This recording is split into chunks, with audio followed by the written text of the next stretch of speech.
अस्सलाम वालेकुम स्टूडेंट्स। हमने लास्ट एक क्लास में बात स्टार्ट की थी ऑन कॉस्टिंग सिस्टम्स के किस तरह से किसी बिज़नेस में कॉस्ट मैनेजमेंट और कॉस्ट अकाउंटिंग यूज़ होती है। ठीक है, थोड़ा सा पहले मैं पिछले लेक्चर्स को थोड़ा सा रिवाइज़ कराती हूँ और फिर उसके बाद हम आज के टॉपिक पे कंटिन्यू करेंगे, स्टार्ट करेंगे। अभी तक हमने डिस्कस किया था कि कॉस्टिंग सिस्टम्स में सबसे पहली चीज़ जो हमारे पास आती है that is the cost object. Cost object क्या होता है? सिंपली हम जिस भी एक्टिविटी, जिस भी प्रोडक्ट, जिस भी चीज़ की कॉस्ट कैलकुलेट कर रहे होते हैं किसी भी कॉस्टिंग सिस्टम को यूज़ करके, वो हमारे लिए कॉस्ट ऑब्जेक्ट कहलाता है। ठीक है, ये डिपार्टमेंट्स भी हो सकते हैं, ये डिफरेंट प्रोडक्ट्स हो सकते हैं, ये डिफरेंट प्रोसेसेस हो सकते हैं जिसकी हमने बेसिकली कॉस्टिंग करनी है, उसको हम कॉस्ट ऑब्जेक्ट कहते हैं। फिर हमने देखा था कि हर कॉस्ट ऑब्जेक्ट पे जो टोटल कॉस्ट होती है वो बेसिकली दो तरह की कॉस्ट से मिलके बनती है, direct cost plus indirect cost. ठीक है, डायरेक्ट कॉस्ट क्या है? Direct cost is that traceable cost which can be trace to a single unit of production, जिसमें हम एक कॉस्ट ऑब्जेक्ट पे जो डायरेक्टली कॉस्ट को ट्रेस कर सकते हो, ये बता सकते हो कि इस कॉस्ट ऑब्जेक्ट पे डायरेक्टली कितना खर्चा आया है, वो डायरेक्ट कॉस्ट कहलाता है। इसमें नॉर्मली हमारे पास दो तरह की कॉस्ट आती है, एक होता है मटीरियल कॉस्ट जिसको हम रॉ मटीरियल कहते हैं, और दूसरा लेबर कॉस्ट है और डायरेक्ट लेबर कॉस्ट। ठीक है, तो डायरेक्ट मटेरियल और direct labour cost are the direct cost जो कि आपके किसी भी कॉस्ट ऑब्जेक्ट के ऊपर लग रही होती हैं। ठीक है, फिर उसके बाद हमने बात की थी इनडायरेक्ट कॉस्ट पे। इनडायरेक्ट कॉस्ट क्या है? ऐसे डिफरेंट बिजनेस के ऊपर, बिजनेस की कॉस्ट ऑब्जेक्ट्स पे डिफरेंट खर्चे ऐसे हो रहे होते हैं which can not be traced back to a single unit of production. For example, हमने जिस फैक्ट्री में प्रोडक्शन कर रहे हैं वो रेंट पे है, तो जो रेंट की पेमेंट है, we can not trace that rent to a single unit of production. हमें नहीं पता कि एक यूनिट पे रेंट का कितना हिस्सा लगा है। इस किस्म की कॉस्ट को हम क्या कहते हैं? ये इनडायरेक्ट कॉस्ट है। इनडायरेक्ट कॉस्ट को हमेशा हमें खुद से एलोकेट करना पड़ता है, और एलोकेशन के लिए हम एक तरीका इस्तेमाल करते हैं जिसमें हम ओवरहेड रेट, ये इनडायरेक्ट कॉस्ट को हम ओवरहेड भी कहते हैं।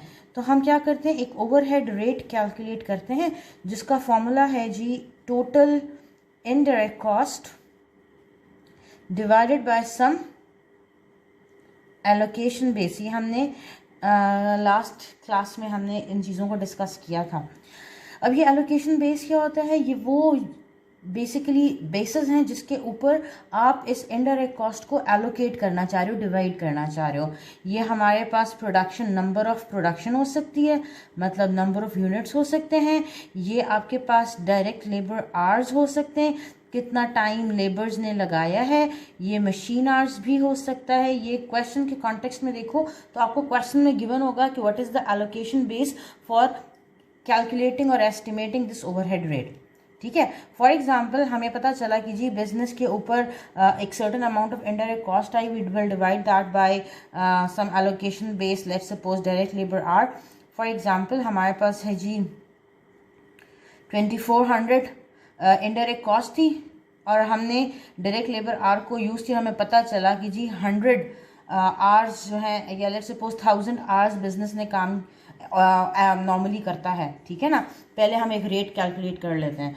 तो ये indirect cost divide by allocation base में जी डायरेक्ट लेबर आवर्स है, हमारे पास 1000 आवर्स बिजनेस में काम हुआ है, तो हम इनको डिवाइड करते हैं तो हमारे पास 2.4 आ जाता है। ये 2.4, let's suppose cost is in dollars, तो ये हो जाएगा $2.4 पर डायरेक्ट लेबर आवर। एक घंटे का हम ओवरहेड रेट चार्ज करते हैं $2.4। ठीक है, अब इस ओवरहेड रेट को हम यूज़ कर सकते हैं जब भी अकाउंटिंग करते टाइम हमें इनडायरेक्ट कॉस्ट को कैलकुलेट करना है, एलोकेट करना है, तो we can use this overhead rate. किस तरह से?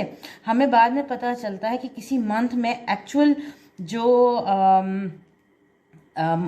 एक्चुअल हमने ओवरहेड कैलकुलेट करना है, सॉरी, और एक्चुअल इनडायरेक्ट कॉस्ट कैलकुलेट करनी है, तो हमें पता चला कि actually let's suppose in month of January business ने 500 आवर्स, बिजनेस में 500 आवर्स काम किया है। This is the 500 direct labour hours, actual इतने घंटे काम हुआ है, तो हमने जो ओवरहेड अप्लाई करना है फॉर मंथ ऑफ जनवरी वो किस तरह हो जाएगा, overhead cost for month of January will be 500 into this rate 2.4, multiply कर देंगे जितनी वैल्यू आती है, this will be the actual overhead that will be applied on production.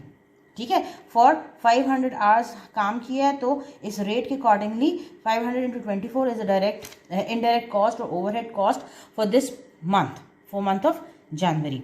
ये हमने अगर याद हो हमने लास्ट क्लास में बात की थी, ठीक है ना। फिर उसके बाद हमने देखा था कि कॉस्टिंग के लिए कुछ सोर्स डॉक्यूमेंट्स होते हैं जिनको यूज़ किया जाता है for like evidence purpose. In documents की बेसिस पे ही हम डेटा को एक्सट्रैक्ट करके अपने कॉस्ट अकाउंटिंग सिस्टम में इनपुट कर रहे होते हैं, ठीक होती है बात। फिर फोर्थ, हमने जितना कॉस्ट का डेटा यहाँ तक सोर्स डॉक्यूमेंट से आया, इन कैलकुलेशन से हमें पता चला मटेरियल कॉस्ट कितनी है, लेबर कॉस्ट कितनी है, ओवरहेड कॉस्ट कितनी है, इनकी हमने ज़ाहिरी बात है इनको हमने क्या करना होगा, कहीं पे रिकॉर्ड करना होगा। इसकी रिकॉर्डिंग के लिए हम क्या करते हैं, जैसा सिंपल अकाउंटिंग में जर्नल एंट्रीज पास करते हैं, वैसे ही कॉस्ट अकाउंटिंग में भी हमने इन 3 डिफरेंट टाइप्स की कॉस्ट को रिकॉर्ड करने के लिए कुछ सर्टेन जर्नल एंट्रीज पास करनी होंगी, ठीक होती है बात। तो हम ये 3 स्टेप्स तो इससे पहले कर चुके हैं। हमने आज बात स्टार्ट करनी है रिकॉर्डिंग पे कि किस तरह से जर्नल एंट्रीज पास की जाती हैं। लेकिन इन जर्नल एंट्रीज को डिस्कस करने के लिए मैं क्या आपके कोर्स कंटेंट्स के लिहाज से अगर देखें तो हम कॉस्ट ऑब्जेक्ट्स की बेसिस के ऊपर देखते हैं कि हम किस तरह से journal entries different cost objects के लिए कर सकते हैं। अगर हम जनरली कैटेगराइज करें तो कॉस्ट ऑब्जेक्ट्स को हम 2 कैटेगरीज में डाल सकते हैं, एक हो सकती है इंडिविजुअल जॉब्स और एक हो सकते हैं इंडिविजुअल प्रोसेसेस। इस बेसिस पे हम कॉस्टिंग सिस्टम्स को 2 पार्ट्स में या 2 टाइप्स में डिवाइड करते हैं। वो टाइप्स क्या हैं जी, या कॉस्टिंग सिस्टम्स हैं जो कि 2 मेजर टाइप्स के कॉस्ट ऑब्जेक्ट्स के लिए इस्तेमाल होते हैं। एक है जी जॉब कॉस्टिंग, या इसको हम जॉब ऑर्डर कॉस्टिंग भी कहते हैं, और दूसरा कॉस्टिंग सिस्टम होता है प्रोसेस कॉस्टिंग। अभी आपको नाम से ही पता चल रहा होगा, इस कॉस्टिंग सिस्टम में हमारा फोकस होता है सर्टेन जॉब्स पे। एक जॉब क्या है, काम है, कोई एक्टिविटी है, एक ऐसा काम है जो कि डिफरेंट हो from the other work, other काम। फॉर एग्जाम्पल एक मार्केटिंग फर्म है, वो डिफरेंट एड्स बनाती है, तो हर एड क्या होगा, पिछले एड से डिफरेंट होगा। उस बिजनेस के लिए, उस मार्केटिंग फर्म के लिए उसका जो मेजर कॉस्टिंग ऑब्जेक्ट है that is that job, particular job. और वो जॉब क्या है, जो उसने मार्केटिंग कैंपेन डिज़ाइन करके अपने क्लाइंट को प्रोवाइड की है, वो उस बिजनेस के लिए कॉस्ट ऑब्जेक्ट है। हम कॉस्ट अकाउंटिंग में इसको कहेंगे कि बिजनेस की एक जॉब है, ठीक है। अब ये जो जॉब है या कॉस्ट ऑब्जेक्ट है, it is different from business to business, की हर बिजनेस का हर कॉस्ट ऑब्जेक्ट डिफरेंट होगा, इसलिए हम इसको कहते हैं ये एक पर्टिकुलर जॉब है। एक और एग्जांपल देती है कंस्ट्रक्शन फर्म है, वो घर बनाती है, तो उस कंस्ट्रक्शन फर्म का जो हर काम होगा, मतलब हर प्रोजेक्ट है, हर घर है, हर जॉब है, हर कॉस्ट ऑब्जेक्ट है, वो डिफरेंट है एक दूसरे से, ठीक है ना। तो ये ऑर्गेनाइजेशंस या बिजनेसेस जो इस किस्म की एक्टिविटीज़ में इन्वॉल्व होती हैं, जहाँ पे उनका जो लाइक ऑब्जेक्ट ऑफ कॉस्टिंग है, लाइक जिस काम की आप कॉस्ट कैलकुलेट कर रहे हो वो डिफरेंट हो फ्रॉम अदर सिमिलर एक्टिविटीज़, उसके लिए हम टर्म इस्तेमाल करते हैं जॉब कॉस्टिंग। जबकि प्रोसेस कॉस्टिंग क्या होती है, जहाँ पे हम instead of costing a certain job, हम क्या कर रहे होते हैं, कंप्लीट एक प्रोसेस की कॉस्टिंग कर रहे होते हैं। और हम ऐसा क्यों करते हैं, हम एक प्रोसेस को कॉस्ट क्यों करते हैं या एक प्रोसेस की कॉस्ट क्यों कैलकुलेट करते हैं, क्योंकि हमारे पास इस बिजनेस में क्या होता है कि जो प्रोजेक्ट्स होते हैं, एक्टिविटीज़ होती हैं, they are similar in nature. Example देती हूँ, एक कंपनी है जो कि जूसेस बनाती है, ठीक है। अब उस जूस की प्रोडक्शन में जो जितने भी जूस के डब्बे बन रहे हैं, जितने भी यूनिट्स बन रहे हैं, वो सारे क्या है, सिमिलर होंगे। एक तरह के जूस की स्पेसिफिकेशंस होगी, एक तरह का टेस्ट होगा, एक तरह का डब्बा है, एक तरह की लेबलिंग है, बैचेस में शायद प्रोडक्शन हो रही होगी, लेकिन एक बैच में जितने भी प्रोडक्ट्स हैं, जितने भी यूनिट आइटम्स हैं, वो सारे क्या हैं, सिमिलर इन नेचर हैं। बात समझ में आती है। एक ऑयल रिफाइनिंग कंपनी है, वो ऑयल को रिफाइन करती है, तो उसके पास भी हमारे पास उसका जो आउटकम होता है, उसका आउटपुट होता है, जो रिफाइंड ऑयल होता है, वो दूसरे उसकी एक्टिविटी, मतलब लाइक वो जनवरी के मंथ में रोज़ाना ऑयल की रिफाइनिंग करता है, ठीक है, तो जो डेली उसका आउटपुट है वो सिमिलर इन नेचर होगा, सिमिलर इन फॉर्म होगा। तो हम इस किस्म के बिजनेसेस को कहते हैं कि ये जो कॉस्टिंग सिस्टम इस्तेमाल करते हैं वो प्रोसेस कॉस्टिंग होता है, क्योंकि वहाँ पे वो अपने आउटपुट को डिस्टिंग्विश नहीं कर सकते, डिफ्रेंशिएट नहीं कर सकते, वो प्रोसेसेस की बेसिस पे कॉस्टिंग करते हैं। वो कहते हैं कि जी हमारा जो आउटपुट है वो इस प्रोसेस 1 से निकल के प्रोसेस 2 में चला गया है, प्रोसेस 2 से निकल के प्रोसेस 3 में ट्रांसफ़र हो गया है, तो इस प्रोसेस की कॉस्ट बिजनेस पे इतनी आई है, प्रोसेस 2 की कॉस्ट बिजनेस पे इतनी आई है, प्रोसेस 3 की कॉस्ट बिजनेस पे इतनी आई है। बात समझ में आती है? तो टोटल बिजनेस की कॉस्ट कितनी हो गई इन तमाम का एडेड वैल्यू, ठीक है। जबकि जॉब कॉस्टिंग में क्या होता है, जॉब कॉस्टिंग में क्योंकि हर जॉब डिफरेंट होती है, तो बिजनेस कहता है कि मेरे पास एक आउटपुट आया है जॉब 1, एक आउटपुट आया है जॉब 2, तो जॉब 1 की टोटल कॉस्ट इतनी है, जॉब 2 की टोटल कॉस्ट इतनी है। बात समझ में आ गई है? ठीक है, ये डिफरेंस दो तरह की कॉस्टिंग सिस्टम्स हैं जिसको हम स्टडी करेंगे, ठीक है। और हमने जो अभी थोड़ा देर पहले बात की थी कॉस्ट ऑब्जेक्ट्स की types of like total cost में डायरेक्ट मटेरियल कॉस्ट और ओवरहेड कॉस्ट आते हैं, सोर्स डॉक्यूमेंट्स आते हैं जिनकी बेसिस पर हमें जर्नल एंट्रीज पास करनी होती हैं, तो हम वो जर्नल एंट्रीज भी इन्हीं कॉस्ट प्रोसेसेस की कॉस्ट सिस्टम्स की बेसिस पे ही देखेंगे। तो आज हम बेसिकली फोकस करेंगे ऑन जॉब कॉस्टिंग। तो हम जॉब कॉस्टिंग को अपना बेसिस बना के देखते हैं कि इसमें किस तरह से काम होता है या costing of a particular job किस तरह से की जाती है।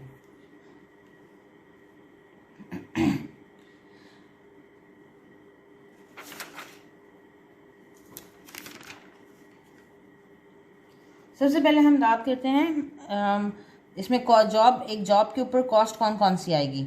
कॉस्ट ऑब्जेक्ट यहाँ पे क्या होगा, cost object for job costing is a particular job. Normally जो जॉब्स होती हैं they are identified by different names, मतलब शायद आपके पास आए जॉब ए लिखा हो, जॉब बी लिखा हो, या जॉब के साथ कोई नंबर लिखा होगा 746, जॉब नंबर 248, ये कॉस्ट ऑब्जेक्ट्स होंगे, ठीक है। हमने हर कॉस्ट ऑब्जेक्ट के लिए एस्टिमेट लगाना होता है उसकी टोटल कॉस्ट का, and total cost is comprised of direct cost plus indirect cost. Direct cost है और ये इनडायरेक्ट कॉस्ट है, ठीक होती है बात। डायरेक्ट कॉस्ट में क्या आएगा, इस पर्टिकुलर जॉब के ऊपर कितना मटेरियल लगा, मतलब कितनी मटेरियल कॉस्ट आई है, इस पे कितना लेबर पे खर्चा आया, मतलब कितनी लेबर कॉस्ट आई है, और फिर हम एस्टिमेट लगाते हैं कि इसके ऊपर इनडायरेक्ट कॉस्ट और अदर टर्म्स में हम इसको कहते हैं ओवरहेड कॉस्ट कितनी आई है, ये एस्टिमेट लगाना होगा। फिर उसके बाद हम देखते हैं कि इस जॉब कॉस्टिंग में सोर्स डॉक्यूमेंट कौन सा यूज़ हो रहा होता है, सोर्स डॉक्यूमेंट कौन सा यूज़ हो रहा होता है। जॉब कॉस्टिंग के लिए जो सोर्स डॉक्यूमेंट यूज़ होता है उसे हम कहते हैं जॉब ऑर्डर कॉस्ट शीट। हम कौन सा सोर्स डॉक्यूमेंट यूज़ करते हैं, जॉब ऑर्डर कॉस्ट शीट। अब ये जॉब ऑर्डर कॉस्ट शीट क्या है, ये और कुछ भी नहीं है, एक बिजनेसेस के पास जो कि जॉब कॉस्टिंग यूज़ कर रहे होते हैं वो अपने पास एक डॉक्यूमेंट बनाते हैं। वो डॉक्यूमेंट क्या होगा, it will consist of certain rows and columns.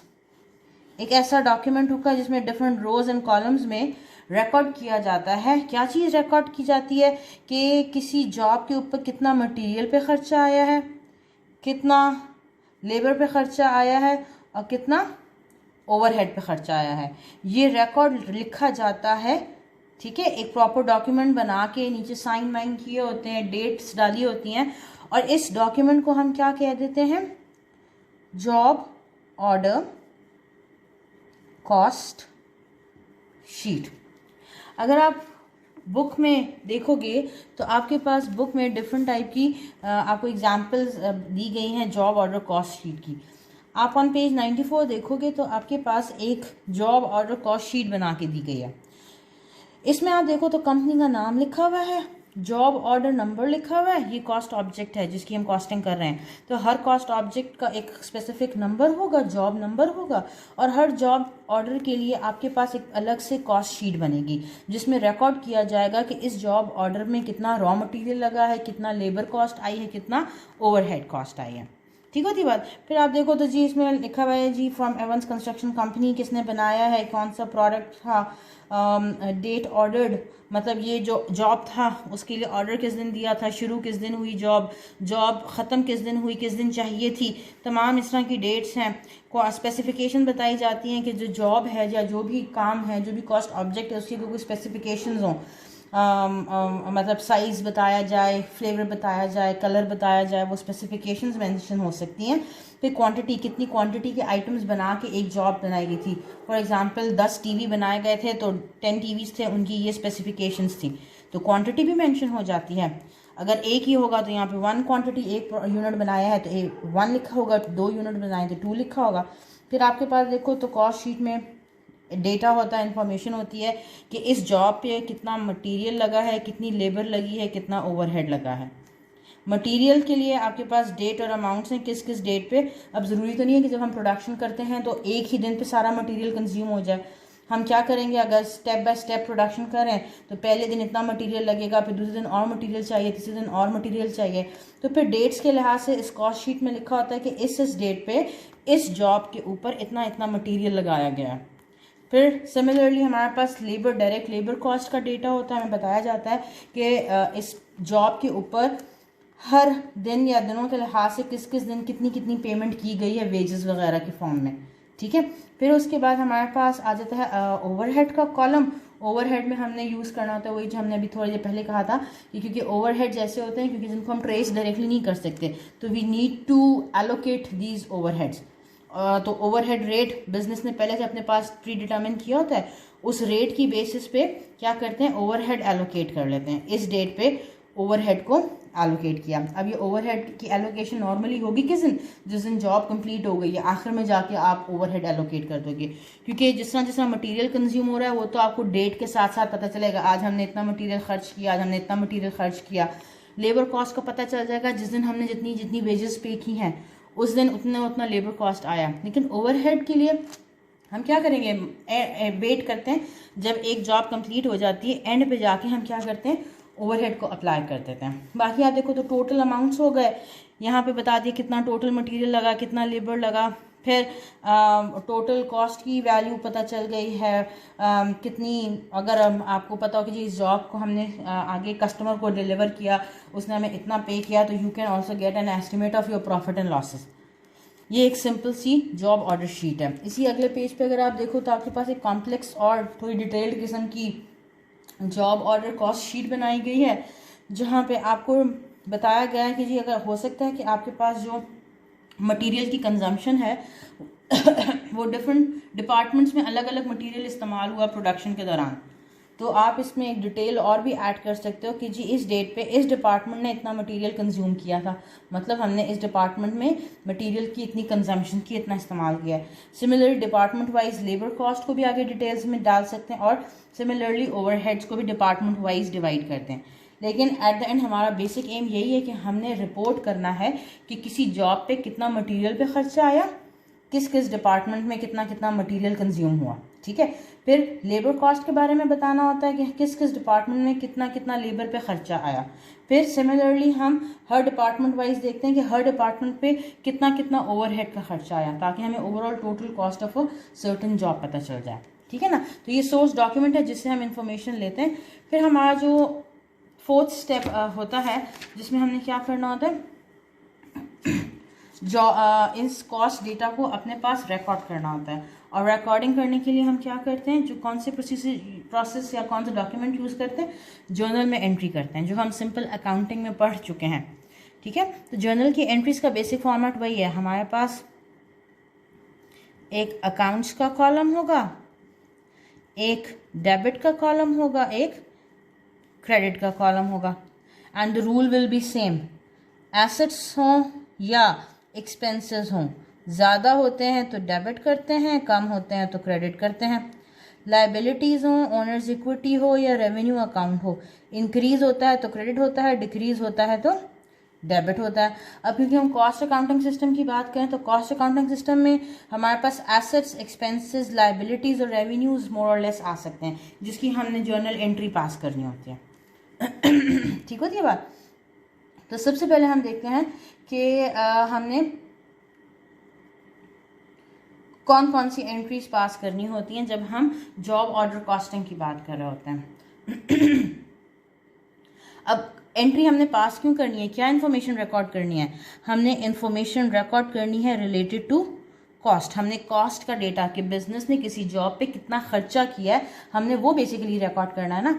तो कॉस्ट में हमारे पास आती है जी direct material cost, direct labour cost and overhead cost. ठीक है ना।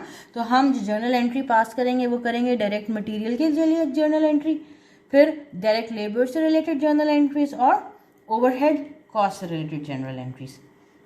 ठीक होती है बात। तो सबसे पहले हम देखते हैं कि हमने किस तरह से डायरेक्ट मटेरियल्स के लिए जर्नल एंट्री पास करनी होती है। अब डायरेक्ट मटेरियल में हमने करना क्या होगा, हमारी एक्टिविटी ट्रांजैक्शन बेसिकली क्यों हो रही होगी, हमारी ट्रांजैक्शन अगर हो सकती है जब हम रॉ मटेरियल क्या करेंगे, परचेज करेंगे। तो जब रॉ मटेरियल जर्नल एंट्री हमने एक तो पास करनी है जब रॉ मटेरियल को परचेज किया, when raw material was purchased. ठीक है। अब ये रॉ मटेरियल जब परचेज होगा, either it will be purchased on cash या it will be purchased on credit. On cash का मतलब है रॉ मटेरियल ख़रीदा और कैश की पेमेंट हो गई है। ऑन क्रेडिट का मतलब क्या है, मैंने रॉ मटेरियल ख़रीदा और उसकी पेमेंट अभी नहीं की है, हम पेमेंट बाद में करेंगे। हमने पेमेंट को डेफर कर दिया, डेफर्ड पेमेंट है, बाद में पेमेंट है। तो इन दोनों सिचुएशंस में हमने रॉ मटेरियल परचेज किया और हमने पेमेंट करनी है, तो हम क्या करते हैं हमने एंट्री पास करनी होती है। ठीक है। किस तरह से, रॉ मटेरियल बिजनेस के लिए क्या है, बेसिकली जो रॉ मटेरियल ख़रीदा बिजनेस उसको ओन करता है, वो रॉ मटेरियल बिजनेस को बेनिफिट देता है। इसका मतलब है raw material is an asset, जो कि ख़रीदा तो ज़्यादा हो गया, एसेट ज़्यादा होता है तो क्या करते हैं, उसको डेबिट करते हैं। अगर ये एसेट ख़रीदा और कैश की पेमेंट थी, कैश पे किया, cash is an asset, asset decrease हो गया तो ये क्या हो जाएगा, क्रेडिट हो जाएगा। मतलब एक किस्म की जर्नल एंट्री जो हमें पास करनी होगी when we purchase raw material on cash, वो क्या होगी, हम मटेरियल को डेबिट करेंगे। लेट्स सपोज हमने मटेरियल परचेज किया फॉर $1500, ठीक है ना। तो मटेरियल डेबिट हो जाएगा 1500 से, कैश की पेमेंट की है तो कैश अकाउंट क्रेडिट हो जाएगा 1500 से। यहाँ तक बात समझ में आती है। ये आपकी जर्नल एंट्री है for recording purchase of raw material on cash. अगर हमने रॉ मटेरियल परचेज किया ऑन क्रेडिट, ठीक है, ऑन क्रेडिट, तो फिर हम क्या एंट्री करेंगे, मटेरियल तो वही डेबिट ही होगा क्योंकि परचेज किया है। जब क्रेडिट पे परचेजिंग करते हैं इसका मतलब है अभी बिजनेस ने कुछ पैसे पे नहीं किए, बिजनेस पे लाइबिलिटी बनी है कि बिजनेस बाद में पेमेंट करेगा। तो इस केस में बिजनेस की लाइबिलिटी ज़्यादा हो रही होती है, लाइबिलिटी ज़्यादा होती है तो उसको हम क्या करते हैं, क्रेडिट करते हैं। और वो लाइबिलिटी क्या है, अकाउंट्स पेएबल, क्रेडिट होगा बाय 1500। यहाँ तक बात समझ में आती है, क्लियर होता है। इन केस जो हमने रॉ मटेरियल परचेज किया बास टाइम हो सकता है वो हमें रिटर्न करना पड़ जाए या उसमें से कुछ अमाउंट को रिटर्न करें, ठीक है। तो मटेरियल परचेज करेंगे तो ये एंट्री होगी, अगर वही रॉ मटेरियल हमने रिटर्न कर देना है तो ये एंट्रीज क्या हो जाएंगी, इनका ऑपोजिट रिवर्स एंट्रीज पास करेंगे। अगर मैंने कैश पे ख़रीदा था मटेरियल और मुझे मटेरियल इसमें से 500 एक्स्ट्रा था, मैंने वापस करना है, तो मैं क्या करूँगी, अगर मटेरियल वापस करके मुझे कैश मिल रहा है तो कैश डेबिट हो जाएगा बाय 500 और मटेरियल क्रेडिट कर देंगे बाय 500। क्यों? क्योंकि मटेरियल मैंने वापस किया तो डिक्रीज हो गया, एसेट कम होता है तो क्रेडिट कर दिया। और जब मैंने मटेरियल वापस किया था मुझे पैसे मिले थे, कैश ज़्यादा हो गया था, 500 से कैश डेबिट हो गया।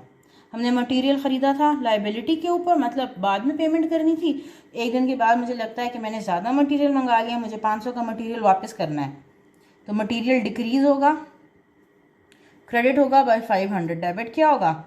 अकाउंट्स पेबल, क्योंकि मैंने अब पहले 1500 पे करने थे, उसमें से 500 मुझे अब नहीं पे करने, मेरी लाइबिलिटी कम हो गई है, तो अकाउंट्स पेबल डेबिट हो जाएगा बाय 1500। यहाँ तक बात समझ में आती है? क्लियर होता है?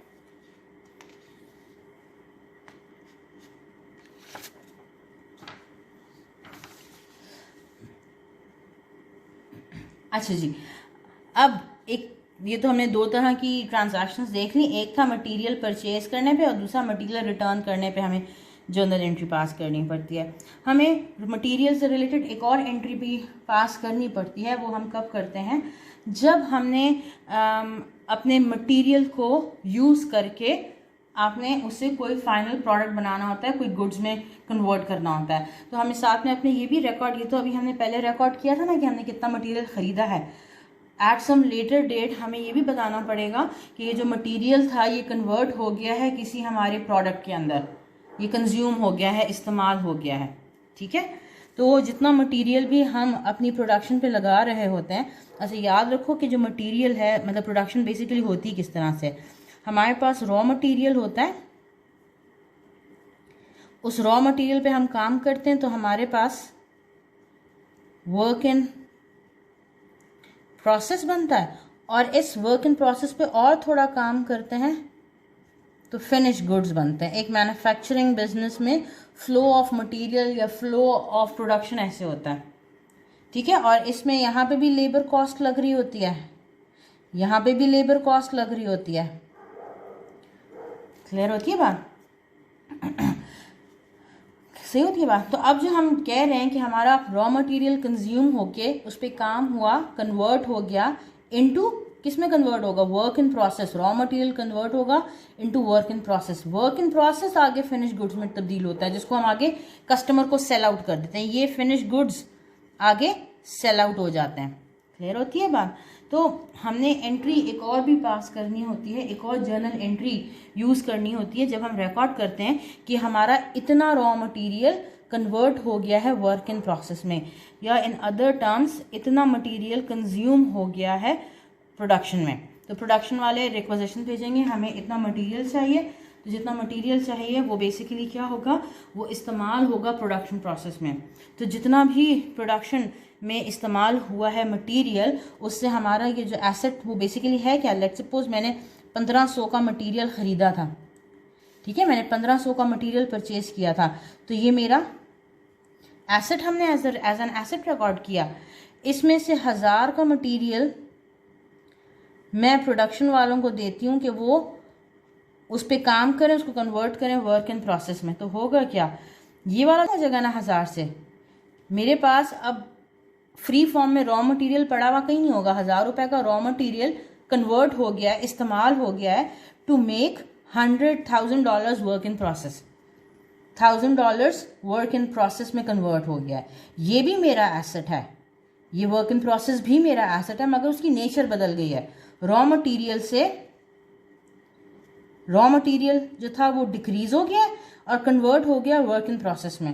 तो अब मैंने एंट्री पास करनी है, ये वाला एसेट डिक्रीज हुआ तो इसको मैं क्रेडिट करूंगी, ये वाला एसेट इंक्रीज हुआ तो इसको मैं क्या करूंगी? डेबिट करूंगी। तो मेरे पास एक और जर्नल एंट्री आएगी, वर्क इन प्रोसेस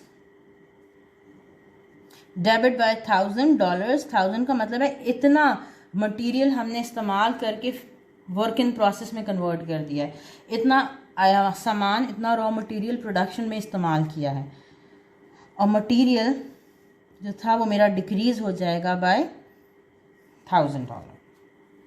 यहाँ तक बात समझ में आती है? क्लियर होता है?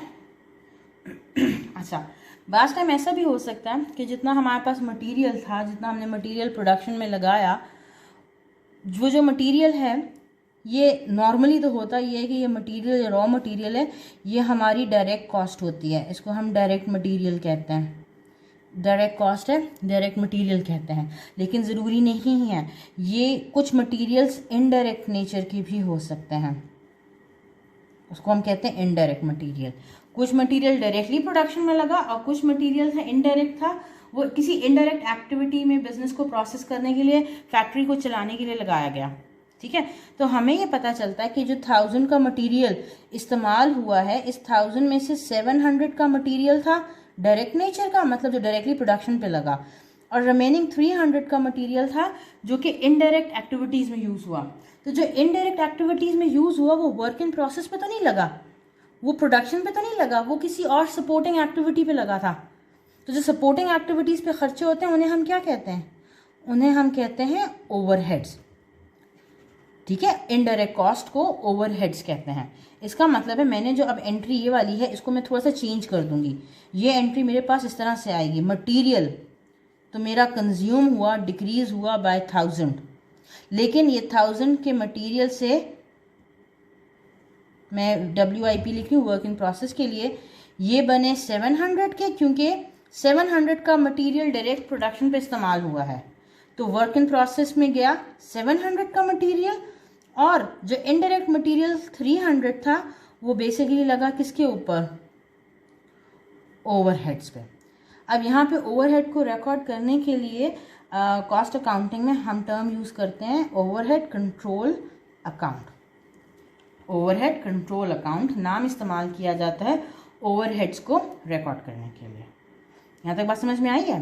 क्लियर होता है? फिर बता रही हूँ, इन केस हमने जितना मटेरियल प्रोडक्शन में लगाया, हमें पता चलता है कि जितनी रिक्विजिशन मटेरियल की आई थी उसमें से कुछ डायरेक्टली प्रोडक्शन पे मटेरियल कंज्यूम हुआ है और कुछ हिस्सा इस मटेरियल का किसी इनडायरेक्ट एक्टिविटी पे लगा हुआ है।